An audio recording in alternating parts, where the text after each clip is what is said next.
Mesdames et messieurs, bonjour, bienvenue dans cette nouvelle édition de votre journal de 15h à la une de ce week-end.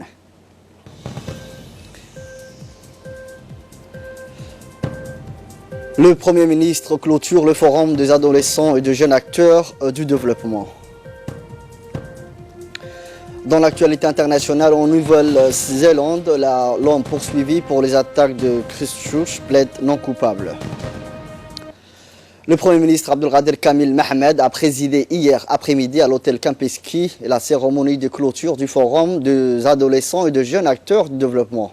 Organisé conjointement par le MENFOP, le MAS, le secrétariat d'État à la jeunesse et au sport, en étroite collaboration avec l'UNICEF, le PNUD et des organisations issues de la société civile qui a accompagné le jeune durant ces 2 jours. L'événement a duré 2 jours pendant lesquels les jeunes ont pu débattre avec des panélistes nationaux et internationaux. Lors de son intervention, le Premier ministre a tenu à féliciter l'ensemble des co-organisateurs pour la réussite de ce premier forum et saluer la qualité de débat lors des travaux où l'emphase a été mise sur la formidable potentiel de développement qui constitue cette tranche d'âge comprise entre 15 et 24 ans. Le résultat de ces travaux, a conclu M. Abdelkader Kamil Mohamed, vont permettre de tirer des recommandations concrètes et à même de garantir la pleine réalisation du formidable potentiel de jeunes et traduire la volonté manifestée de leur engagement dans le développement durable et la vision 2035. On l'écoute. Arrivé au terme de 48 heures de travail abattus par ces jeunes adolescents et jeunes plutôt. Et le travail accompli pendant ces 48 heures est vraiment très important dans la mesure où je pensais que vous n'auriez pas eu le temps de faire tout cela en si peu de temps. Et je tiens donc à saluer ce travail très important. Vous avez fait preuve d'une nouvelle dynamique pour la construction de votre avenir, celui de la jeunesse, et au-delà, pour le futur de votre pays. Aussi, je voudrais ici vous féliciter pour vos précieuses contributions et vos apports féconds tout au long de ce forum. D'autre part, les recommandations que vous avez lues ici tout à l'heure, déclinés par les jeunes, témoignent de leur engouement manifesté durant ces forums, d'une part, et traduisent la volonté et leur engagement dans le développement durable et la vision 2035, en définissant clairement les actions à mener par vous, en inspirant vos besoins réels et vos aspirations légitimes. Quel que soit le domaine abattu, l'éducation, la formation professionnelle, jeunesse ou environnement, votre vision stratégique, votre action à mettre en œuvre dans ces divers domaines sont bien énoncées, cohérents et parfaitement articulés. Bien entendu, la question combien importante, passionnante de l'emploi a constitué le dénominateur commun de vos discussions, débats et échanges. Monsieur le ministre de la Jeunesse et des Sports, je crois que moi-même et les membres du gouvernement, nous sommes un peu au pied du mur. Vous l'avez bien compris, les adolescents et les jeunes ont parfaitement joué leur partition. Il nous appartient désormais de jouer la nôtre. Je voudrais, pour terminer, adresser mes remerciements au monsieur le secrétaire d'État aux jeunesse et au sport et aux membres du comité d'organisation. J'exprime également aux partenaires qui n'ont pas ménagé leurs efforts pour la réussite de ce premier forum combien important et utile pour la jeunesse, pour le travail que vous avez accompli. Le ministre de l'Intérieur, Momin Ahmed Cher, poursuit sa tournée de prise de contact avec les différents départements ou directions sous son tutelle. Cette fois-ci, le ministre Momin Ahmed Cher s'est rendu à l'office de la voirie de Djibouti OVD en compagnie de ses proches collaborateurs. De son arrivée à l'OVD, le ministre a été accueilli par le directeur général de l'OVD, cher marqué Youssouf Moussa. Ensuite, il a bénéficié d'une aide d'honneur formée par les personnels de l'Office de la voirie de Djibouti qui lui ont réservé un accueil chaleureux.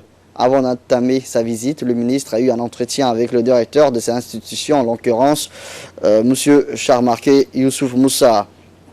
Le ministre a commencé sa visite à la direction générale de l'OVD sous les explications du directeur. Par la suite, le ministre a étendu sa visite aux différents services qui composent l'OVD, à savoir les services de géolocalisation, le service de recouvrement et le service de recensement. Par ailleurs, les différents responsables ont fourni les explications nécessaires au ministre et celui-ci a pris bonne note aux explications qui lui ont été prodiguées. Enfin, le ministre s'est déplacé à la deuxième base de cette institution qui est située au quartier 7. Cette base étant le centre de manutention et de maintenance de véhicules et tout autre matériel de l'OVD. Enfin, soulignons que la direction de l'OVD, avec à sa tête le directeur Charmarke Youssouf Moussa, l'OVD s'efforce à s'assainir et embellir notre pays à travers des actions quotidiennes de ramassage des ordures et des détritus dans les différents quartiers de la ville à l'aide des camions-bennes sillonnant régulièrement la capitale. Tous les camions-bennes de l'Office de la voirie de Djibouti sont équipés de GPS. Toujours dans son périple, le ministre a fait un tour du côté de l'ONARS où il a reçu un accueil chaleureux de la part du secrétaire exécutif Hussein Hassan Darar, du personnel et le haut cadre de cet office. Ajoutons que l'ONARS œuvre régulièrement pour le bien-être de réfugiés et de déplacés de tous bords a suscité particulièrement le ministre Momen Ahmed Cher. Ainsi, le secrétaire exécutif n'a pas manqué à travers les projections d'informations emblémant le ministre de l'Intérieur en ce qui concerne le cahier de charges et l'organigramme de cet office historique. Rappelons que cette institution a été fut le centre d'accueil, de regroupement et d'insistance de réfugiés en prévenance de pays limitrophes en pleine guerre et en conflit. Notons au passage que le président de la République, Ismaël Omar Guelleh, a toujours souhaité l'intégration de réfugiés et la scolarisation des enfants de réfugiés considérés par notre pays comme des citoyens à part entière. La 5e édition de la réunion ministérielle du Forum binational djibouto-américain s'est déroulée le mercredi dernier au département d'État à Washington sous la coprésidence du ministre des Affaires étrangères et de la coopération internationale, porte-parole du gouvernement Mohamed Ali Youssouf et de Mme Geta Bassi, sous-secrétaire adjointe aux affaires africaines. La délégation djiboutienne qui a pris part à cet important dialogue politique comprenait également le ministre de la Défense nationale chargé de relations avec le Parlement, Hassan Omar Mohamed, le président de l'autorité des ports et des zones franches, Aboukar Omar Haddi, l'ambassadeur de Djibouti aux États-Unis, Mohamed Saïd Ali, le général de brigade Tahir Ali Mohamed, chef d'état-major de la Défense, le directeur général de l'aéroport international de Djibouti, le directeur général de Air Djibouti, ainsi que de nombreux officiers civils et militaires venus de différents départements ministériels et de l'ambassade. La délégation américaine était quant à elle composée de hauts responsables du département d'État, du département de la Défense, de l'USAID, de l'ambassade des États-Unis à Djibouti. À son arrivée au département d'État, le ministre des Affaires étrangères et de la coopération internationale a été accueilli par le sous-secrétaire d'État aux affaires politiques David Hall, avec lequel il a eu un entretien. Ensuite, les deux délégations gouvernementales ont mené des consultations constructives sur de nombreux sujets d'intérêt commun pour les deux pays dans une atmosphère empruntée de cordialité et de franchise. Dans son allocution d'ouverture, le ministre des Affaires étrangères et de la coopération internationale a rappelé le partenariat profond et stratégique qui lie les deux pays depuis l'installation des forces américaines à Djibouti et qui s'est traduit au fil des années par le renforcement des relations bilatérales dans des domaines variés et multiples. De son côté, Mme Geta Bassi a prononcé un discours de bienvenue à la délégation djiboutienne au nom du sous-secrétaire d'État aux affaires politiques, David Hall. Elle a ensuite souligné l'utilité de ce dialogue politique qui est une réelle plateforme pour faire avancer les partenaires stratégiques et mettre en exergue ses nombreux atouts dans la stabilisation de la région et dans la création des opportunités économiques en faveur de Djibouti. Les consultations ont notamment porté sur le renforcement de relations économiques, notamment à travers l'amélioration du climat des affaires à Djibouti, ainsi que sur les relations militaires. Les deux parties ont convenu de consolider leur coopération dans le renforcement des échanges économiques entre les deux pays en faveur du développement. Autre mission de travail à l'étranger, cette fois-ci avec le ministre du Travail chargé de la réforme de l'administration Ismaël Ibrahim Roblé, à la tête d'une délégation djiboutienne tripartite, prend part actuellement à la 108e session de la Conférence internationale du travail qui a débuté ses travaux depuis le 10 juin à Genève. En marge de la session, le ministre du Travail chargé de la réforme de l'administration s'est entretenu avec Mme Sitia Samuel Olumine, directrice du bureau régional de l'OIT pour l'Afrique. À cette occasion, le ministre a sollicité l'appui du bureau régional dans plusieurs domaines thématiques, notamment sur l'emploi de jeunes, sur la migration du travail et le soutien aux jeunes personnes handicapées, l'extension de la protection sociale, la prévention du harcèlement sexuel au milieu du travail et l'élaboration d'une politique de sécurité et de santé au travail. Le ministre du Travail chargé de la réforme de l'administration a rencontré le directeur général adjoint de l'OITI, M. Moussa Omorou, afin d'aborder des sujets d'intérêt commun relatifs au renforcement du tripartisme et la promotion du dialogue social à Djibouti. Le ministre a d'emblée assuré le directeur de la disponibilité du gouvernement pour affermir la collaboration avec les services de BIT, notamment sur la situation syndicale à Djibouti et bien d'autres sujets. Dans le cadre de cette rencontre, les représentants des organisations syndicales des travailleurs ont également demandé un renforcement des capacités humaines afin d'être mieux outillés pour défendre les intérêts des travailleurs.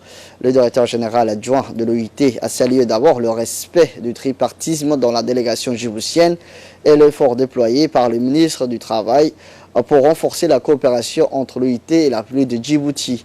Le ministre du Travail a également rencontré son homologue éthiopien, Mme Ergorge Tesfaye, ministre du Travail et des Affaires sociales.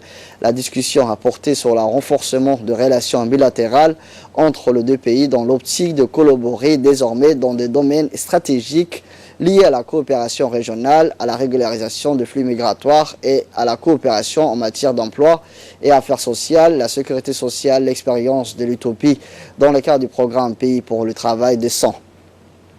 Après des échanges fructueux sur les thèmes abordés, les deux ministres se sont engagés à continuer les échanges, mais également associer le ministre du Travail du pays de l'IGAD afin de travailler en synergie sur la question de l'immigration du travail.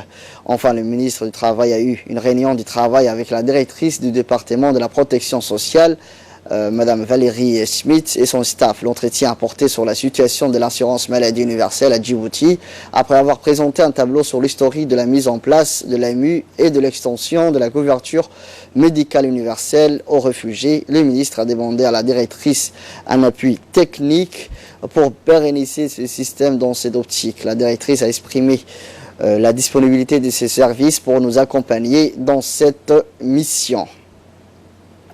À l'occasion de la fête nationale qui aura lieu le jeudi 27 juin prochain, le maire de Djibouti-Ville, Mme Fatouma Awale Osman, a lancé ce matin un appel solennel à l'endroit de l'ensemble des citadins et notamment aux commerçants de la place et propriétaires des immeubles à contribuer aux efforts et différentes actions en matière de salubrité publique et d'embellissement de la capitale. Lors d'un point de presse accordé à la télévision nationale, le maire de la ville de Djibouti a également saisi l'occasion à réitérer une fois de plus son appel aux garagistes et professionnels du pneumatique de veiller au respect du bon ordre dans la préservation de la propriété. Dans l'actualité internationale présente, l'Organisation mondiale de la santé, OMS, va se décider aujourd'hui s'ils vont déclarer l'urgence mondiale après que l'épidémie d'Ebola a gagné l'Ouganda, près de 10 mois après s'être déclarée en République démocratique du Congo voisine. L'agence spécialisée des Nations Unies a décrété une telle urgence 4 fois seulement en 2009 pour les grippes H1N1, en 2014 pour la poliomyélite, en 2014 également pour l'épidémie d'Ebola qui a fait plus de 11 300 morts dans 3 pays d'Afrique de l'Ouest, Libéria, Guinée, Sierra Leone, et en 2016 pour le virus Zika. La réunion d'aujourd'hui du comité d'urgence sur l'actuelle épidémie d'Ebola qui a fait plus de 1400 morts en RDC sera suivie en fin de journée d'une conférence de presse au cours de laquelle l'OMS doit annoncer s'il s'agit d'une urgence de santé publique de portée internationale. C'était dans les titres inculpés pour le maître de 51 fidèles en mars dans 2 mosquées de Christchurch en Nouvelle-Zélande. L'extrémiste australien Brenton Tarrant a suscité aujourd'hui la colère des victimes en apparaissant le sourire aux lèvres à l'audience. Son conseil Chantey a déclaré à la haute cour de Christchurch que son client plaidait non coupable de tout le chef d'accusation. C'est ce qui a aussi provoqué l'incrédulité des survivants et proches des victimes de carnage. C'est tout pour ce journal. Merci à vous de l'avoir suivi. Restez avec nous. Le programme continue sur Télé Djibouti.